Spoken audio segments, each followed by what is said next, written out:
Well, Chef Massimo has an idea for you. It's a turkey roulade. So here's what you need: a small boneless turkey, salt, pepper, some thyme, rosemary, sage, garlic, and sugar. All right, Mas, this sounds like a great way to take your Thanksgiving dinner up a notch. How do we start? That is so easy, isn't it? I mean, a small turkey I prefer because you know what, I can eat everything in a couple of sittings. The big ones, you know, there's way too much left over, and I don't like leftovers normally. So, you know, you can only transform leftovers so many times. So very simple. You get a 14-pound turkey, organic possibly, butterball if you can because it's already pre-brined. I mean, that's a great idea. Not a problem. If you can sweet talk your butcher into deboning it for you and doing two beautiful half turkeys, that would be amazing. Okay, now what you do is you have them also chop the bones and make them chop them, you know, small little bits and pieces like this one.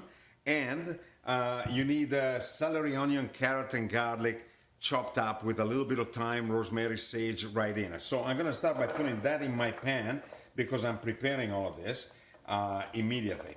Okay, and then I'm gonna put the turkey bones on top, just like that. I'm gonna save some because there is a lot of turkey bones in a small turkey. Regardless of the size, you're gonna end up with a lot of bones. So what I'm gonna do is I'm gonna save some and I'm gonna make a stock and a soup for myself later. So now this is ready. Let's put it over here. If you want to add a little bit more sage, perfectly fine, not a problem. I have a little bit of chopped thyme. Add it in, don't be shy. Now we are dealing with the turkey. And the turkey comes like this. Basically you have the leg meat right there and we have the breast meat right here. So we have a mixture of salt and a bit of sugar, not too much, okay? And I would recommend making this the day before because you know you want it to really brine in a little bit.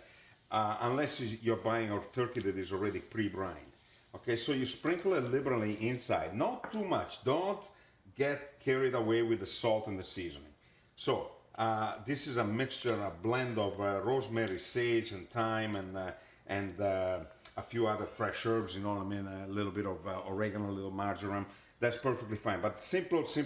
We just start rolling it, just like that. Leave the skin on, and I'm doing it on a piece of paper because I don't want to have a dirty board that I have to clean up. So I'm using the skin as a protection. Okay, so I want the skin just like that. Very simple. Now, wet cloth so I can wipe my hands a little bit. And now I have my string. Very simple. I roll it up and just like so, we do the little boom and that, and then we just go around very simply, just like that. Make sure it stays together. And all you have to do after is find a piece of cheesecloth. Okay, this is not very technical. I mean, it's not like wrapping a salami. I mean, keep it simple. Okay, I happen to have cheesecloth that is in a tube, so how lucky can I get? You know, so I'm just putting it into the tube. Put the cheesecloth in. Boom. Now tie the ends. The cheesecloth will prevent it from, you know, falling apart. And also, it makes it a beautiful roast and keeps the shape. This is wine and butter, equal amounts. And just wet it, just like this. Throw it in your oven, 325. Remove this away, and we go and get the one that is in the oven. Beautiful little roast. Now we grab it, we put it on the board. We remove the cheesecloth that should come off really easily without breaking too much of the skin, just like that. See, the skin is also protection, right? So there you go. Keep it there, and then remove all of the binding, which in my case I exaggerated, but in any case, I'm gonna do like that, and this is your beautiful roasted turkey. Ah, that looks amazing, Massimo. So neat and tidy. See how nice that is? That is beautiful. Now we have to make the gravy. Now the gravy, very simple. Let me bring my stove nearby.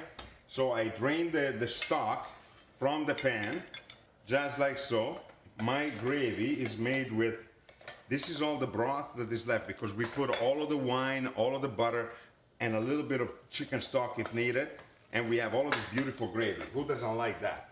So, starch and water, and we just add it in just enough. You don't want it to be like mud.